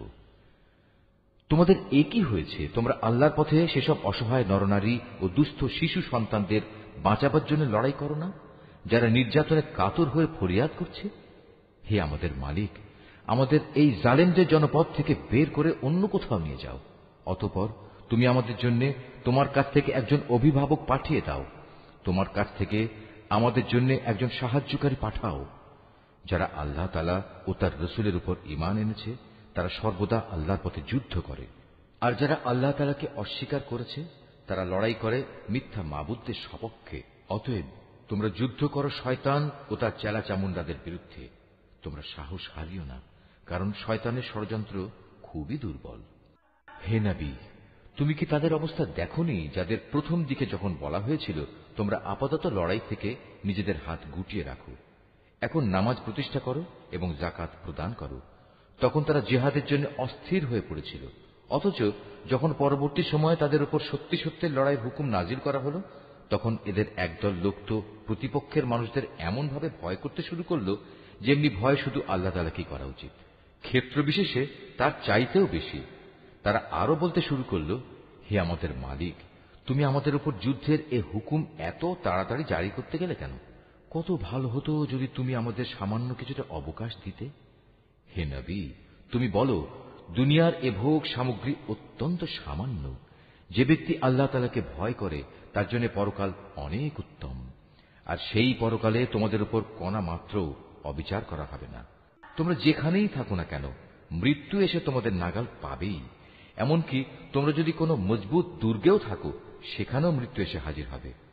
এদের অবস্থা হচ্ছে, যখন কোনো কল্যাণ তাদের স্পর্শ করে তখন তারা বলে, হ্যাঁ, এ তো আল্লাহর পক্ষ থেকেই এসেছে। অপরদিকে যখন তাদের কোনো ক্ষতি ও অকল্যাণ স্পর্শ করে তখন তারা বলে, এসব তো এসেছে তোমার কাছ থেকে। তুমি তাদের বলে দাও, কল্যাণ অকল্যাণ সব কিছুই তো আসে আল্লাহর পক্ষ থেকে। এই জাতির হয়েছে কি? এরা মনে হয় কথাটি বুঝতেই চায় না। যে কল্যাণই তুমি লাভ করো না কেন মনে রেখো তা আল্লাহর পক্ষ থেকেই আসে, আর যেটুকু অকল্যাণ তোমার উপর আসে তা আসে তোমার নিজের কর্মদোষের কারণে। আমি তোমাকে মানুষদের জন্য রাসূল বানিয়ে পাঠিয়েছি, আর সাক্ষী হিসেবে তো আল্লাহ তাআলাই যথেষ্ট। যে ব্যক্তি রাসূলের আনুগত্য করে সে যেন আল্লাহরই আনুগত্য করে, আর যে ব্যক্তি তার আনুগত্য থেকে মুখ ফিরিয়ে নেয় তাদের উপর মনে রেখো আমি তোমাকে প্রহরী বানিয়ে পাঠাইনি। তারা মুখে মুখে বলে, আমরা তোমার আনুগত্য স্বীকার করি, কিন্তু তারা যখন তোমার কাছ থেকে দূরে সরে যায় তখন তাদের একদল লোক রাতের অন্ধকার সময়ে একত্রিত হয়ে ঠিক তুমি যা বলো তার বিরুদ্ধেই সলা পরামর্শ করে বেড়ায়। তারা রাতের বেলায় যা কিছু করে আল্লাহ তাআলা সেসব কর্মকাণ্ডগুলো ঠিক মতোই লিখে রাখছেন। অতএব তুমি এদের উপেক্ষা করে চলো এবং সর্ববিষয়ে শুধু আল্লাহ তাআলার উপরই ভরসা রাখো। অভিভাবক হিসেবে তো আল্লাহ তাআলাই যথেষ্ট। এরা কি কোরআন ও তার সূত্র নিয়ে চিন্তা গবেষণা করে না? এই গ্রন্থটা যদি আল্লাহ তাআলা ছাড়া অন্য কারো কাছ থেকে আসত তাহলে তাতে অবশ্যই তারা অনেক গরমিল দেখতে পেত। এদের কাছে যখনই নিরাপত্তা কিংবা ভয়ের কোনো খবর আসে তখন সত্য মিথ্যা না জেনেই এরা তা প্রচার করে বেড়ায়। অথচ তারা যদি এ জাতীয় খবর আল্লাহর রাসূল এবং তাদের দায়িত্বপ্রাপ্ত ব্যক্তিকে জানিয়ে দিত তাহলে এমন সব লোকেরা তা জানতে পারত যারা তাদের মধ্যে থেকে সেই খবরের যথার্থতা যাচাই করতে পারত। যদি তোমাদের উপর আল্লাহর অনুগ্রহ না থাকত তাহলে এ প্রচারণার ফলে হাতে গোনা কিছু লোক ছাড়া তোমাদের অধিকাংশ লোকই শয়তানের অনুসারী হয়ে যেত। অতএব হে নবী, তুমি আল্লাহর পথে লড়াই করো, কেননা তোমাকে শুধু তোমার কাজকর্মের জন্যই দায়ী করা হবে এবং তুমি তোমার সাথী মোমেনদের আল্লাহ তাআলার পথে লড়াই করতে উদ্বুদ্ধ করতে থাকো। আল্লাহ তাআলা হয়তো অচিরেই এ কাফেরদের শক্তি চূর্ণ বিচূর্ণ করে দেবেন, কারণ আল্লাহ তাআলা শক্তিতে প্রবলতর, আবার শাস্তি দানেও তিনি কঠোরতর। যদি তার জন্য কোনো ব্যক্তি কোনো ভালো কাজের সুপারিশ করে তাহলে তাতে অবশ্যই তার অংশ থাকবে, আবার যে ব্যক্তি কোনো অন্যায় কাজের ব্যাপারে সুপারিশ করবে তাহলে তার সৃষ্ট অকল্যাণেও তার সমপরিমাণ অংশ থাকবে। আল্লাহ তাআলাই তোমাদের সব ধরনের কাজের একক নিয়ন্ত্রণকারী। যখন তোমাদের সালাম দ্বারা অভিবাদন জানানো হয় তখন তোমরা তার চাইতেও উত্তম পন্থায় তার জবাব দাও। উত্তম ভাবে না হলেও কমপক্ষে যতটুকু সে দিয়েছে ততটুকুই ফেরত দাও। অবশ্যই আল্লাহ তাআলা সব কিছুর পুঙ্খানুপুঙ্খ হিসাব রাখেন। আল্লাহ তাআলা এক মহান সত্তা, তিনি ছাড়া দ্বিতীয় কোনো মাবুদ নেই। অবশ্যই তিনি তোমাদের কিয়ামতের দিন এক জায়গায় জড়ো করবেন। সেদিনের ব্যাপারে কোনো রকম সন্দেহ নেই। আর এমন কে আছে যে আল্লাহ তাআলার চাইতে বেশি সত্য কথা বলতে পারে? এ কি হলো তোমাদের? তোমরা মুনাফিকদের ব্যাপারে দুদলে বিভক্ত হয়ে গেলে, বিশেষ করে যখন স্বয়ং আল্লাহ তাআলাই তাদের কৃতকর্মের জন্য তাদের উপর অভিশাপ নাজিল করেছেন। আল্লাহ তাআলা যাদের পথভ্রষ্ট করে দিয়েছেন, তোমরা কি তাদের সঠিক পথে আনতে চাও? বস্তুত আল্লাহ তাআলা যাকে পথভ্রষ্ট করেন তার জন্য তুমি কোনো পথে খুঁজে পাবে না। তারা তো এটাই কামনা করে যে তারা যেভাবে কুফরি করেছে তোমরাও তেমনি কুফরি করো, তাহলে তোমরা উভয়ে একই রকম হয়ে যেতে পারো। কাজেই তুমি তাদের মধ্যে থেকে কাউকেও নিজের বন্ধুরূপে গ্রহণ করো না, যতক্ষণ না তারা আল্লাহ তাআলার পথে নিজেদের ভিটে মাটি ছেড়ে ঈমানের প্রমাণ না দেবে। আর যদি তারা হিজরতের এ কাজটি না করে, তাহলে তোমরা তাদের যেখানেই পাবে গ্রেফতার করবে এবং যুদ্ধরত শত্রুদের সহযোগিতা করার জন্য তাদের হত্যা করবে। আর কোনো অবস্থায় তাদের মধ্যে থেকে কাউকে তোমরা বন্ধু ও সাহায্যকারী হিসেবে গ্রহণ করো না। অবশ্য তাদের কথা আলাদা, যারা তোমাদের সাথে চুক্তিবদ্ধ কোনো একটি সম্প্রদায়ের সাথে এসে মিলিত হবে। আবার তাদের ব্যাপারও নয়, যারা তোমাদের সামনে এমন মানসিক অবস্থা নিয়ে আসে যে মূলত তাদের অন্তর তোমাদের সাথে যেমনি লড়াই করতে বাধা দেয়, তেমনি নিজেদের জাতির বিরুদ্ধেও তাদের লড়াই করতে বাধা দেয়। অপরদিকে আল্লাহ তাআলা যদি চাইতেন, তিনি তোমাদের উপর এদের ক্ষমতাবান করে দিতে পারতেন। তেমন অবস্থায় তারা অবশ্যই তোমাদের সাথে লড়াই করত। অতএব এরা যদি তোমাদের কাছ থেকে আলাদা হয়ে যায়, ময়দানের লড়াই থেকে বিরত থাকে এবং তোমাদের কাছে শান্তি ও সন্ধির প্রস্তাব পাঠায়, তাহলে তাদের বিরুদ্ধে অভিযানের কোনো পন্থাই আল্লাহ তাআলা তোমাদের জন্য উন্মুক্ত রাখেননি। এই মুনাফিকদের মাঝে তোমরা এমন আরেক দল পাবে, যারা তোমাদের দিক থেকে যেমন শান্তি ও নিরাপত্তা পেতে চায়, তেমনি তারা তাদের নিজেদের জাতির কাছ থেকেও নিরাপত্তা ও নিশ্চয়তা পেতে চায়। কিন্তু এদের যখনই কোনো বিপর্যয় সৃষ্টির কাজের দিকে ডাক দেয়া হবে, তখন সাথে সাথেই এরা তোমাদের বিরুদ্ধে ঝাঁপিয়ে পড়বে। এরা যদি সত্যিই তোমাদের সাথে যুদ্ধ করা থেকে সরে না দাঁড়ায় এবং কোনো শান্তি ও সন্ধি প্রস্তাব তোমাদের কাছে পেশ না করে এবং নিজেদের অস্ত্র সংবরণ না করে, তাহলে তাদের তোমরা যেখানেই পাবে গ্রেফতার করবে এবং চরম বিদ্রোহের জন্য তাদের তোমরা হত্যা করবে। মূলত এরাই হচ্ছে সেসব লোক যাদের উপর আমি তোমাদের সুস্পষ্ট ক্ষমতা দান করেছি। এটা কোনো ইমানদার ব্যক্তির কাজ নয় যে সে আরেকজন ইমানদার ব্যক্তিকে হত্যা করবে। অবশ্য ভুলবশত করে ফেললে তা সম্পূর্ণ ভিন্ন কথা। যদি কোনো ইমানদার ব্যক্তি আরেকজন ইমানদার ব্যক্তিকে ভুল করে হত্যা করে, তাহলে তার বিনিময় হচ্ছে সে একজন দাস মুক্ত করে দেবে এবং তার সাথে নিহত ব্যক্তির পরিবার পরিজনকে তার রক্তের ন্যায়সঙ্গত মূল্য পরিশোধ করে দেবে। তবে নিহত ব্যক্তির পরিবারের লোকেরা যদি রক্তমূল্য মাফ করে দেয়, তবে তা স্বতন্ত্র কথা। এই নিহত ইমানদার ব্যক্তি যদি এমন কোন জাতির বা গোত্রের লোক হয় যারা তোমাদের শত্রু, তাহলে তার বিনিময় হবে শুধু একজন মোমেন দাসের মুক্তি।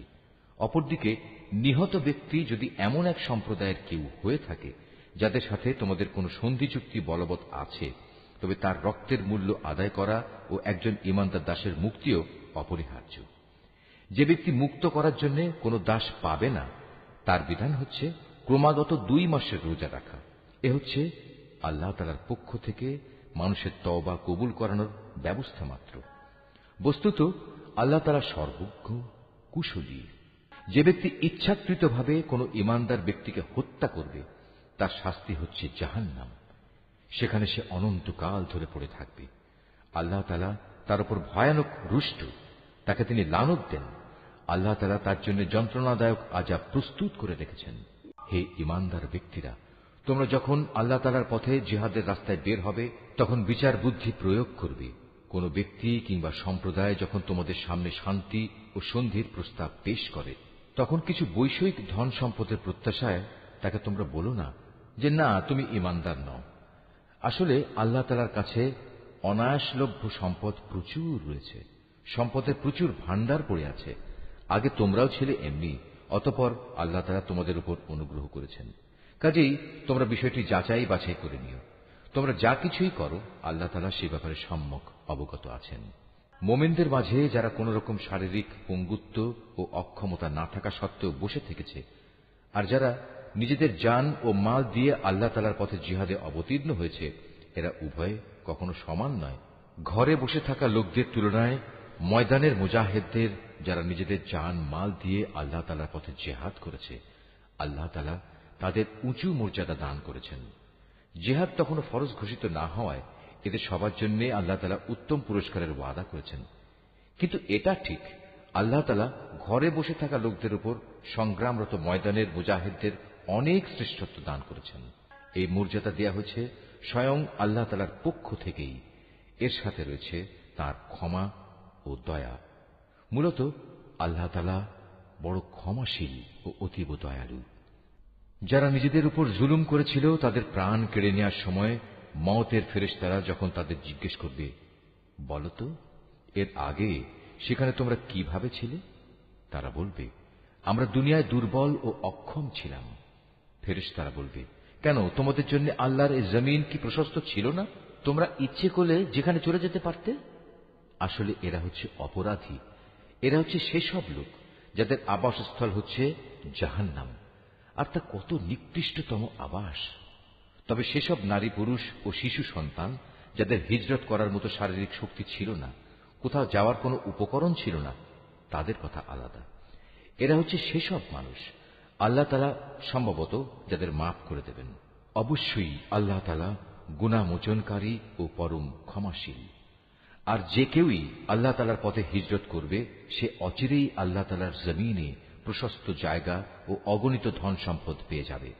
যখন কোনো ব্যক্তি আল্লাহ তাআলা ও তার রাসূলের উদ্দেশ্যে হিজরত করার জন্য নিজ বাড়ি থেকে বের হয় এবং এমতাবস্থায় মৃত্যু এসে তাকে গ্রাস করে নেয়, তাহলে তার সে অপূর্ণ হিজরতের পুরস্কার দেওয়ার দায়িত্ব আল্লাহ তাআলার উপর।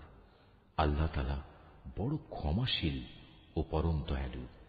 তোমরা যখন সফরে বের হবে তখন তোমাদের যদি এ আশঙ্কা থাকে যে কাফেররা নামাজের সময় আক্রমণ করে তোমাদের বিপদগ্রস্ত করে ফেলবে, তাহলে সে অবস্থায় তোমরা যদি তোমাদের নামাজ সংক্ষিপ্ত করে নাও তাতে তোমাদের কোনোই দোষ নেই।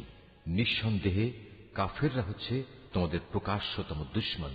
হে নবী, তুমি যখন মুসলমানদের মাঝে অবস্থান করবে এবং যুদ্ধাবস্থায় যখন তুমি তাদের ইমামতির জন্য নামাজে দাঁড়াবে, তখন যেন তাদের একদল লোক তোমার সাথে নামাজে দাঁড়ায় এবং তারা যেন তাদের অস্ত্র সাথে নিয়ে সতর্ক থাকে। অতঃপর তারা যখন নামাজের সাজদা সম্পন্ন করে নেবে তখন তারা তোমাদের পেছনে থাকবে। দ্বিতীয় দল যারা নামাজ তখনও পড়েনি তারা তোমার সাথে এসে নামাজ আদায় করবে, কিন্তু সর্বাবস্থায় তারা যেন সতর্কতা অবলম্বন করে এবং সশস্ত্র অবস্থায় থাকে। কারণ কাফেররা তো এই সুযোগটুকুই চায় যে যদি তোমরা তোমাদের মাল সামানা ও অস্ত্রশস্ত্র সম্পর্কে একটু অসাবধান হয়ে যাও, যাতে তারা তোমাদের উপর আকস্মিকভাবে ঝাঁপিয়ে পড়তে পারে। অবশ্য অতিরিক্ত বৃষ্টি বাদলের জন্য যদি তোমাদের কষ্ট হয় কিংবা শারীরিকভাবে তোমরা যদি অসুস্থ হও, তাহলে কিছুক্ষণের জন্য তোমরা অস্ত্র রেখে দিতে পারো। কিন্তু অস্ত্র রেখে দিলেও তোমরা কিন্তু নিজেদের সাবধানতা বজায় রাখবে। অবশ্যই আল্লাহ তাআলা কাফেরদের জন্য এক অপমানকর আযাব নির্দিষ্ট করে রেখেছেন। অতঃপর তোমরা যখন নামাজ শেষ করে নেবে তখন দাঁড়িয়ে, বসে এবং শুয়ে তথা সর্বাবস্থায় আল্লাহ তাআলাকে স্মরণ করতে থাকবে। এরপর যখন তোমরা পুরোপুরি স্বস্তি বোধ করবে তখন যথারীতি নামাজ আদায় করবে। অবশ্যই নামাজ ঈমানদারদের উপর সুনির্দিষ্ট সময়ের সাথেই ফরজ করা হয়েছে। কোন শত্রু দলের পেছনে ধাওয়া করার সময় তোমরা বিন্দু মাত্র মনোবল হারিও না। তোমরা যদি কষ্ট পেয়ে থাকো তাহলে জেনে রেখো তারাও তো তোমাদের মতো কষ্ট পাচ্ছে, কিন্তু তোমরা আল্লাহ তাআলার কাছ থেকে যে জান্নাত আশা করো তারা তো তা করে না। নিশ্চয়ই আল্লাহ তাআলা সর্বজ্ঞ, কুশলী। অবশ্যই আমি সত্য দ্বীনের সাথে তোমার উপর এই গ্রন্থ নাজিল করেছি, যাতে করে আল্লাহ তাআলা তোমাকে যা জ্ঞানের আলো দেখিয়েছেন তার আলোকে তুমি মানুষদের বিচার মীমাংসা করতে পারো। তবে বিচার ফয়সালার সময় তুমি কখনো বিশ্বাসঘাতকদের পক্ষে তর্ক করো না। তুমি আল্লাহ তাআলার কাছে ক্ষমা প্রার্থনা করো। অবশ্যই আল্লাহ তাআলা বড় ক্ষমাশীল ও পরম দয়ালু। যারা নিজেদের সাথে বিশ্বাসঘাতকতা করে তুমি কখনো এমন সব লোকের পক্ষে কথা বলো না, কেননা আল্লাহ তাআলা এই পাপিষ্ঠ বিশ্বাসঘাতকদের কখনো পছন্দ করেন না। এরা মানুষদের কাছ থেকে নিজেদের কর্ম লুকিয়ে রাখতে চায়, কিন্তু আল্লাহ তাআলার কাছ থেকে তারা কিছুই লুকোতে পারবে না। আল্লাহ তাআলা তো হচ্ছেন সেই মহান সত্তা যিনি রাতের অন্ধকারে তিনি যেসব কথা বা কাজ পছন্দ করেন না এমন সব বিষয়ে যখন এরা সলা পরামর্শ করে তখনও তিনি তাদের সাথেই থাকেন। এরা যা কিছু করে তা সম্পূর্ণ আল্লাহ তাআলার জ্ঞানের পরিধির আওতাধীন। হ্যাঁ, এরাই হচ্ছে সেসব লোক যাদের সঠিক ঘটনা না জানার কারণে দুনিয়ার জীবনে তোমরা যাদের পক্ষে তর্ক করেছ, কিন্তু কিয়ামতের দিনে আল্লাহ তাআলার সামনে কে তাদের পক্ষে কথা বলবে, কিংবা সেদিন কে তাদের উপর অভিভাবক হবে? যে ব্যক্তি গুনাহের কাজ করে অথবা গুনাহ করে নিজের উপর নিজেই অবিচার করে, অতঃপর এজন্য যখন সে আল্লাহ তাআলার কাছে ক্ষমা প্রার্থনা করে, তখন সে অবশ্যই আল্লাহ তাআলাকে পরম ক্ষমাশীল ও অতীব দয়ালু হিসেবে পাবে। যে ব্যক্তি কোনো গুনাহের কাজ করল, সে কিন্তু এর দ্বারা নিজেই নিজের ক্ষতি সাধন করল। আল্লাহ তাআলা সবকিছুই জানেন, তিনি কুশলী। যে ব্যক্তি একটি অন্যায় কিংবা পাপ কাজ করল, কিন্তু সে দোষ চাপিয়ে দিল একজন নির্দোষ ব্যক্তির ওপর, এ কাজের ফলে সে প্রকারান্তরে সাংঘাতিক একটা অপবাদ ও জঘন্য গুনাহের বোঝা নিজের ঘাড়ে উঠিয়ে নিল। এ পরিস্থিতিতে যদি তোমার উপর আল্লাহ তাআলার অনুগ্রহ ও দয়া না থাকত, তাহলে এদের একদল লোক তো তোমাকে প্রায় ভুল পথে পরিচালিত করেই ফেলেছিল। যদিও তারা এই আচরণ দিয়ে তাদের নিজেদের ছাড়া অন্য কাউকেই পথভ্রষ্ট করতে পারছিল না।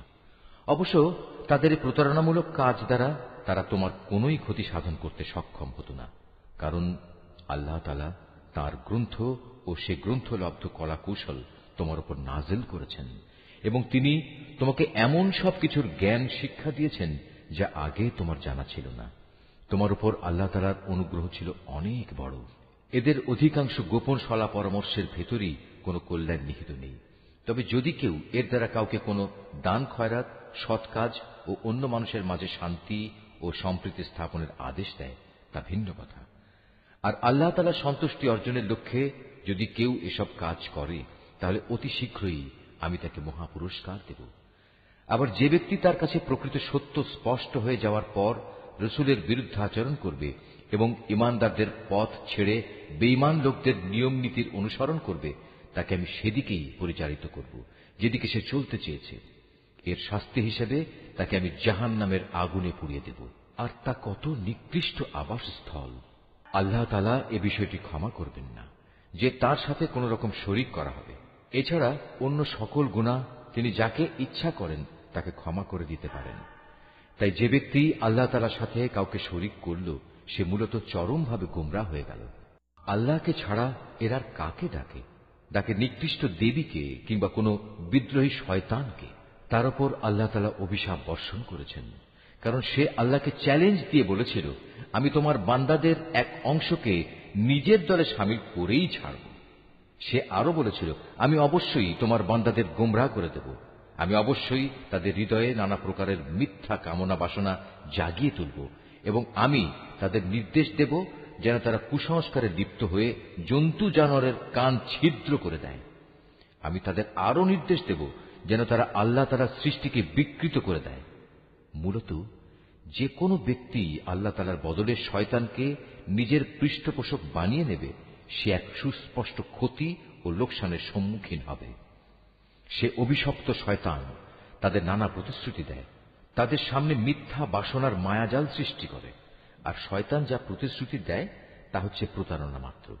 এরাই হচ্ছে সেসব হতভাগ্য ব্যক্তি যাদের আবাসস্থল হচ্ছে জাহান্নাম, যার আযাব থেকে মুক্তির কোনো পন্থাই তারা খুঁজে পাবে না। অপরদিকে যারা শয়তানের প্রতিশ্রুতি উপেক্ষা করে আল্লাহ তাআলার উপর ঈমান আনবে এবং ভালো কাজ করবে, তাদের আমি অচিরেই এমন এক জান্নাতে প্রবেশ করাবো যার তলদেশ দিয়ে ঝর্ণাধারা বইতে থাকবে। তারা সেখানে অনন্তকাল ধরে অবস্থান করবে। আল্লাহর ওয়াদা সত্য, আর আল্লাহর চাইতে বেশি সত্য কথা কে বলতে পারে? মানুষের ভালো মন্দ যেমনি তোমাদের খেয়াল খুশির সাথে জড়িত নয়, তেমনি তা আহলে কিতাবদের খেয়াল খুশির সাথেও সম্পৃক্ত নয়। আসল কথা হচ্ছে, যে ব্যক্তি কোনো গুনাহের কাজ করবে তাকে তার প্রতিফল ভোগ করতে হবে, আর এ পাপী ব্যক্তি সেদিন আল্লাহ তাআলা ছাড়া অন্য কাউকেই নিজেদের পৃষ্ঠপোষক ও সাহায্যকারী হিসেবে পাবে না। পক্ষান্তরে যে ব্যক্তি কোনো ভালো কাজ করবে, নর কিংবা নারী, সে যদি ঈমানদার অবস্থায় তা সম্পাদন করে, তাহলে সে এবং তার মতো সব লোক অবশ্যই জান্নাতে প্রবেশ করবে। পুরস্কার দেওয়ার সময় তাদের উপর বিন্দু মাত্র অবিচার করা হবে না। তার চাইতে উত্তম জীবন বিধান আর কার হতে পারে যে আল্লাহ তাআলার নির্দেশের সামনে মাথা নত করে দেয়? মূলত সেই হচ্ছে নিষ্ঠাবান ব্যক্তি। তদুপরি সে নিষ্ঠার সাথে ইব্রাহিমের আদর্শ মেনে চলে, আর আল্লাহ তাআলা ইব্রাহিমকে স্বীয় বন্ধুরূপে গ্রহণ করেছেন। আসমান ও জমিনে যা কিছু আছে তার সবকিছুই আল্লাহ তাআলার জন্য, আর আল্লাহ তাআলা তাঁর ক্ষমতা দিয়ে সবকিছুই পরিবেষ্টন করে আছেন। হে নবী, তারা তোমার কাছে নারীদের ব্যাপারে সিদ্ধান্ত জানতে চায়। তুমি তাদের বলো, আল্লাহ তাআলা তাদের ব্যাপারে তোমাদের জানিয়ে দিচ্ছেন তা সেই এতিম নারীদের সম্পর্কিত ব্যাপার, আর এ কিতাব থেকে যা কিছু তোমাদের উপর পঠিত হচ্ছে। আল্লাহ তাআলা তাদের জন্য যেসব অধিকার দান করেছেন যা তোমরা আদায় করতে চাও না, অথচ তোমরা তাদের বিয়ে ঠিকই করতে চাও। অসহায় শিশু সন্তান ও এতিমদের ব্যাপারে তোমাদের বলা হচ্ছে তোমরা যেন সুবিচার কায়েম করো। তোমরা যেটুকু সৎ কাজই করো, আল্লাহ তাআলা তার সবকিছু সম্পর্কেই সম্যকভাবে অবহিত রয়েছেন। যদি কোনো স্ত্রীলোক তার স্বামীর কাছ থেকে দুর্ব্যবহার কিংবা অবজ্ঞার আশঙ্কা করে, তাহলে সে অবস্থায় পারস্পরিক ভালোর জন্য আপোষ নিষ্পত্তি করে নিলে তাদের উপর এতে কোনো দোষ নেই, কারণ সর্বাবস্থায় আপোষ মীমাংসার পন্থাই হচ্ছে উত্তম পন্থা। কিন্তু সমস্যা হচ্ছে, মানুষ আপোষ করতে গেলে লালসার দিকেই বেশি পরিমাণে ধাবিত হয়ে পড়ে। কিন্তু তোমরা যদি সততার পন্থা অবলম্বন করো এবং শয়তানের কাছ থেকে নিজেকে রক্ষা করো, তাহলে সেটাই তোমাদের জন্য ভালো, কারণ আল্লাহ তাআলা তোমাদের সব কর্মকাণ্ড অবলোকন করে থাকেন। তোমরা কখনো একাধিক স্ত্রীদের মাঝে ইনসাফ করতে পারবে না, যদিও মনে প্রাণে তোমরা তা চাইবে। তাই তাদের একজনের দিকে তুমি এমন ভাবে ঝুঁকে পড়ো না যে দেখে মনে হবে আরেকজনকে ঝুলন্ত অবস্থায় রেখে দিয়েছ। তোমরা যদি সংশোধনের চেষ্টা করো এবং আল্লাহ তাআলাকে ভয় করো, তাহলে তুমি দেখবে আল্লাহ তাআলা অতি ক্ষমাশীল ও পরম দয়ালু। অতঃপর যদি সত্যি সত্যি তারা একে অপরের কাছ থেকে বিচ্ছিন্ন হয়ে যায়, তাহলে আল্লাহ তাআলা তার ভান্ডার থেকে দান করে তাদের সবাইকে পারস্পরিক মুখাপেক্ষিতা থেকে রেহাই দেবেন। আল্লাহ তাআলা নিঃসন্দেহে প্রাচুর্যময় ও প্রশংসাভাজন। আসমান জমিনে যা কিছু আছে সবই আল্লাহ তাআলার জন্য। তোমাদের আগেও যাদের কাছে কিতাব নাজিল করা হয়েছিল, তাদের আমি এ নির্দেশ দিয়েছিলাম যেন তারা আল্লাহ তাআলাকে ভয় করে।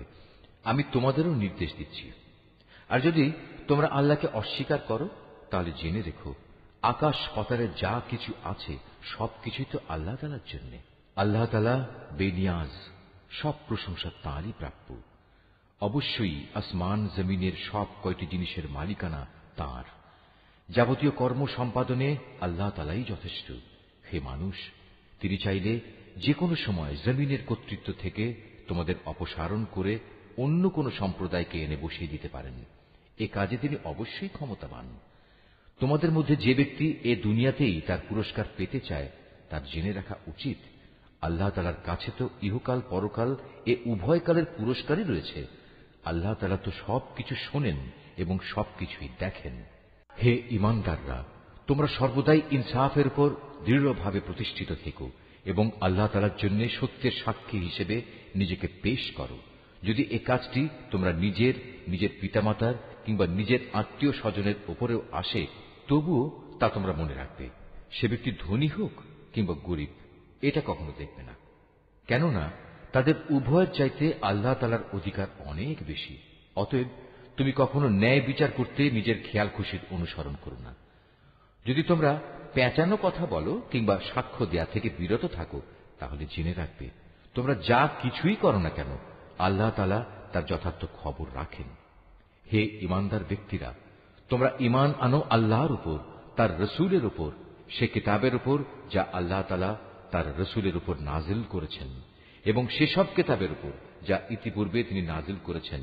আর যে ব্যক্তি আল্লাহ তাআলাকে অস্বীকার করল তার ফেরেশতাদের, তার পাঠানো কিতাবসমূহ, তার নবী রসুলদের ও পরকাল দিবসকে, বুঝতে হবে সে ভীষণভাবে পথভ্রষ্ট হয়ে গেছে। যারা একবার ঈমান আনলো আবার কুফরি করল, কিছুদিন পর আবার ঈমান আনলো, এরপর সুযোগ বুঝে আবার কাফের হয়ে গেল, এরপর কুফরির পরিমাণ তারা দিনে দিনে বাড়িয়ে দিল। ঈমান নিয়ে তামাশা করার এ লোকদের আল্লাহ তাআলা কখনো ক্ষমা করবেন না, না কখনো তিনি এ ব্যক্তিদের সঠিক পথ দেখাবেন। হে নবী, মুনাফিক ব্যক্তিদের তুমি সুসংবাদ দাও যে তাদের জন্য ভয়াবহ আযাব রয়েছে, যারা দুনিয়ার ফায়দার জন্য ঈমানদারদের বদলে কাফেরদের বন্ধু হিসেবে গ্রহণ করেছে। তারা কি এর দ্বারা এদের কাছ থেকে কোন রকম মান সম্মানের প্রত্যাশা করে? অথচ সবটুকু মান সম্মান তো আল্লাহ তাআলার জন্যই নির্দিষ্ট। আল্লাহ তাআলা ইতিপূর্বেও এ কিতাবের মাধ্যমে তোমাদের উপর আদেশ নাজিল করেছিলেন যে তোমরা যখন দেখবে কাফেরদের কোনো বৈঠকে আল্লাহ তাআলা নাজিল করা কোনো আয়াত অস্বীকার করা হচ্ছে এবং তার সাথে ঠাট্টা বিদ্রূপ করা হচ্ছে, তখন তোমরা তাদের সাথে এ ধরনের মজলিসে বসো না, যতক্ষণ না তারা অন্য কোনো আলোচনায় লিপ্ত হয়। এমনটি করলে অবশ্যই তোমরা তো তাদের মতো হয়ে গেলে। জেনে রেখো, আল্লাহ তাআলা অবশ্যই সব কাফের ও মুনাফিকদের জাহান্নামে একত্রিত করে ছাড়বেন। যারা সবসময় তোমাদের শুভ দিনের প্রতীক্ষায় থাকে, যদি আল্লাহ তাআলার অনুগ্রহে তোমাদের বিজয় আসে, তখন এরা কাছে এসে বলবে, কেন আমরা কি এই যুদ্ধে তোমাদের পক্ষে ছিলাম না? আবার যদি কখনো কাফেরদের ভাগে বিজয়ের অংশ লেখা হয়, তাহলে এরা সেখানে গিয়ে বলবে, আমরা কি তোমাদের মুসলমানদের কাছ থেকে রক্ষা করিনি?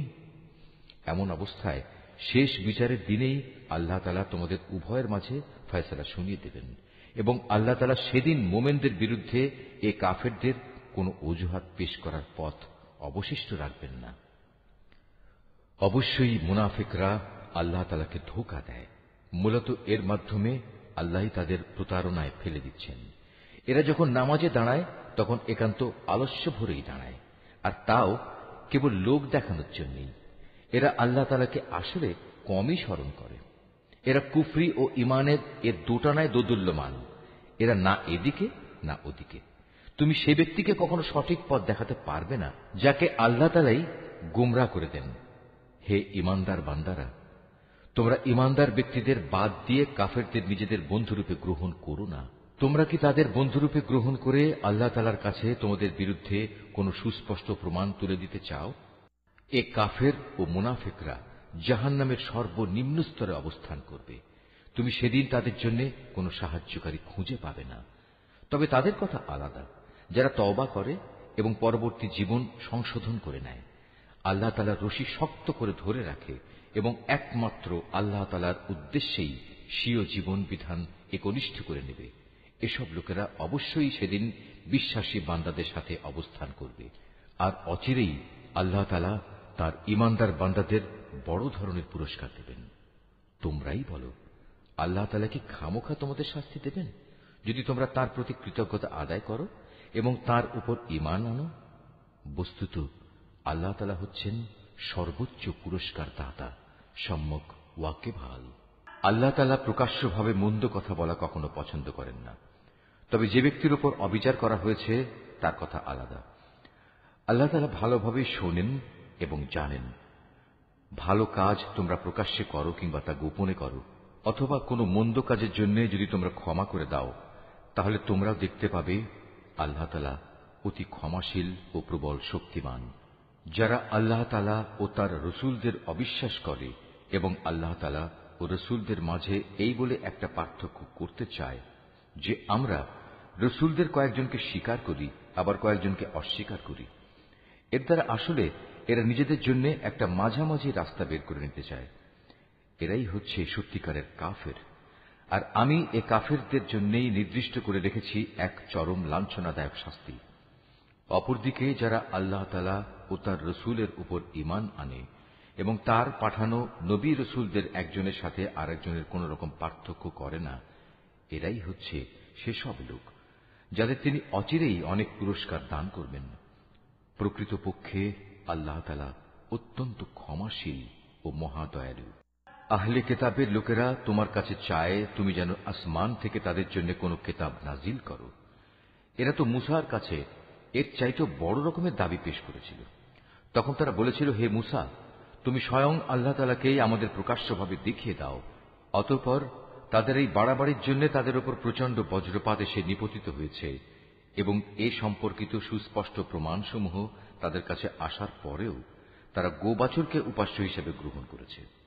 অতঃপর আমি তাদের এ অপরাধ ক্ষমা করে দিলাম এবং আমি মুসাকে স্পষ্ট প্রমাণসহ কেতাব দান করলাম। এদের ওপর তুর পাহাড়কে উঠিয়ে উঁচু করে ধরে আমি এদের কাছ থেকে আনুগত্যের প্রতিশ্রুতি আদায় করেছিলাম। আমি তাদের বলেছিলাম, নগরের দ্বার প্রান্ত দিয়ে ভেতরে প্রবেশ করার সময় তোমরা একান্ত অনুগত হয়ে ঢুকবে। আমি তাদের আরো বলেছিলাম, তোমরা শনিবারে মাছ ধরে আমার বিধানের সীমা লঙ্ঘন করো না। এ ব্যাপারে আমি তাদের কাছ থেকে শক্ত প্রতিশ্রুতি আদায় করে নিয়েছিলাম। অতঃপর তাদের পক্ষ থেকে এই প্রতিশ্রুতি ভঙ্গ করা, আল্লাহর আয়াতসমূহকে তাদের অস্বীকার করা এবং অন্যায়ভাবে আল্লাহ তাআলার নবীদের তাদের হত্যা করা, তদুপরি তাদের একথা বলা আমাদের হৃদয়ে বাতিল চিন্তাধারায় আচ্ছাদিত হয়ে আছে। প্রকৃতপক্ষে তাদের ক্রমাগত অস্বীকার করার কারণে আল্লাহ তাআলা স্বয়ং তাদের দিলের উপর মোহর মেরে দিয়েছেন। তাই এদের কম সংখ্যক লোকই ঈমান আনে। যেহেতু এরা আল্লাহকে অস্বীকার করতেই থাকল, এরা পুণ্যবতী মারিয়ামের উপরও জঘন্য অপবাদ আনল। তাদের এই মিথ্যা উক্তি যে আমরা অবশ্যই মারিয়ামের পুত্র ঈসাকে হত্যা করেছি, যিনি ছিলেন আল্লাহর রসূল, যদিও আসল ঘটনা হচ্ছে তারা কখনোই তাকে হত্যা করেনি, তারা তাকে শূলবিদ্ধও করেনি। মূলত তাদের কাছে ধাঁধার কারণে এমনই একটা কিছু মনে হয়েছিল। তাদের মাঝে যারা সঠিক ঘটনা না জানার কারণে তার ব্যাপারে মতবিরোধ করেছিল, তারাও এতে করে সন্দেহে পড়ে গেল। এ ব্যাপারে তাদের অনুমানের অনুসরণ করা ছাড়া সঠিক কোনো জ্ঞানই ছিল না। তবে এটুকু নিশ্চিত, তারা তাকে হত্যা করেনি, বরং আসল ঘটনা ছিল আল্লাহ তাআলা তাকে তার নিজের কাছে তুলে নিয়েছেন। আল্লাহ তাআলা মহাপরাক্রমশালী ও মহাপ্রজ্ঞাময়। এই আহলে কিতাবদের মাঝে এমন একজনও থাকবে না যে ব্যক্তি তার মৃত্যুর আগে তার তিরোধান সম্পর্কে আল্লাহ তাআলার এই কথার উপর ঈমান আনবে না। কিয়ামতের দিনে সে নিজেই এদের উপর সাক্ষী হবে।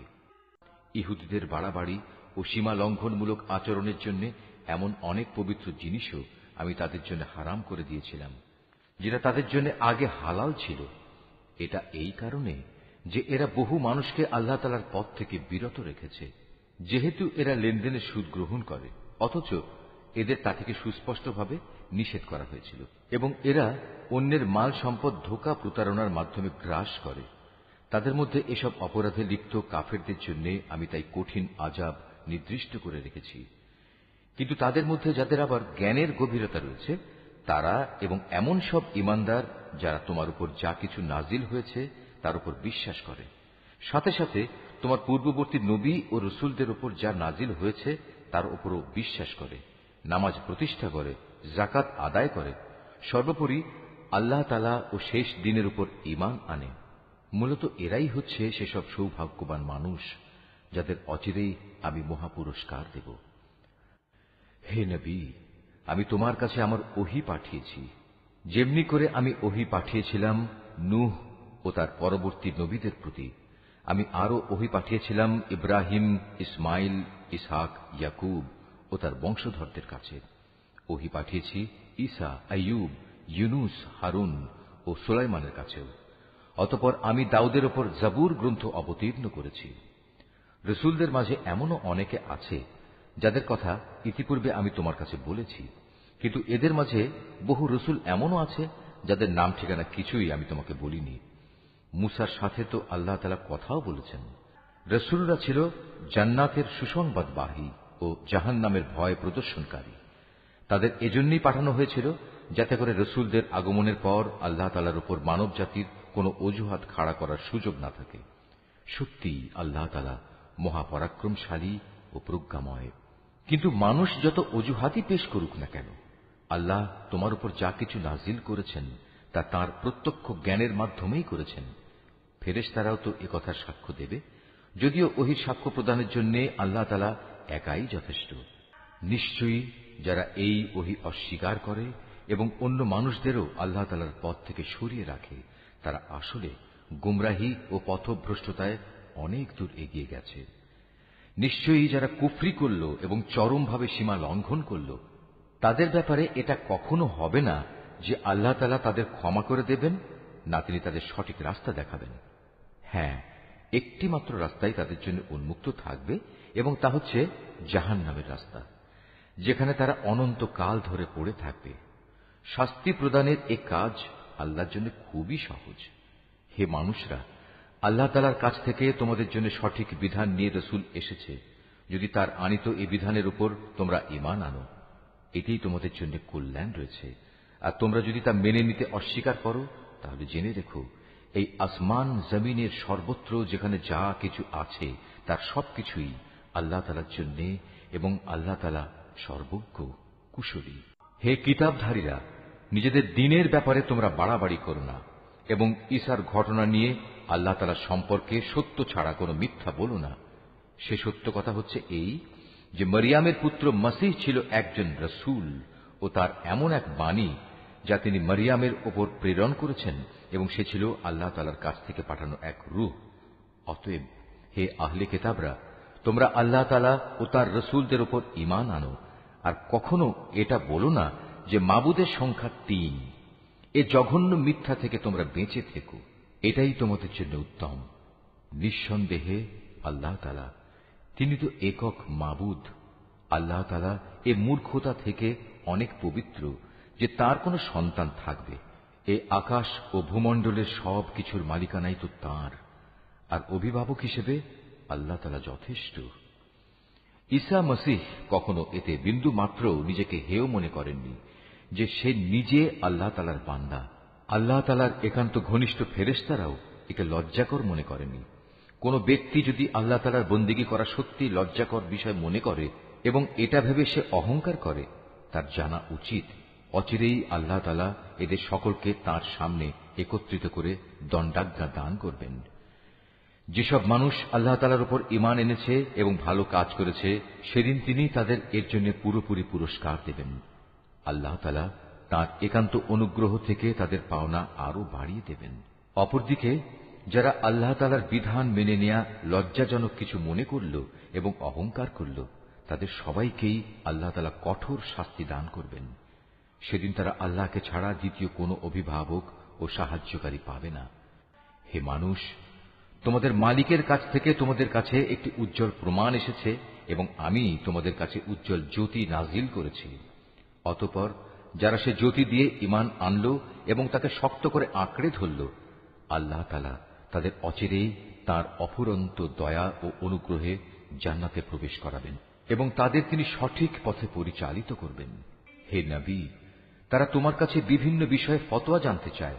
তুমি বলো, আল্লাহ তাআলা সে ব্যক্তির উত্তরাধিকার সংক্রান্ত ব্যাপারে তোমাদের তার সিদ্ধান্ত জানাচ্ছেন, যার মাতা পিতা কেউই নেই, আবার তার নিজেরও কোনো সন্তান নেই। এ ধরনের কোনো ব্যক্তি যদি মারা যায় এবং সে ব্যক্তি যদি সন্তানহীন হয় এবং তার একটি বোন থাকে, তাহলে সে বোনটি সে মৃত ব্যক্তির পরিত্যক্ত সম্পত্তির অর্ধাংশের মালিক হবে। অপরদিকে সে যদি নিঃসন্তান হয়, তাহলে সে তার বোনের সম্পত্তির উত্তরাধিকারী হবে। আবার যদি তারা দুজন হয়, তাহলে তারা দুই বোন সেই পরিত্যক্ত সম্পত্তির ৩ ভাগের ২ ভাগ অংশের মালিক হবে।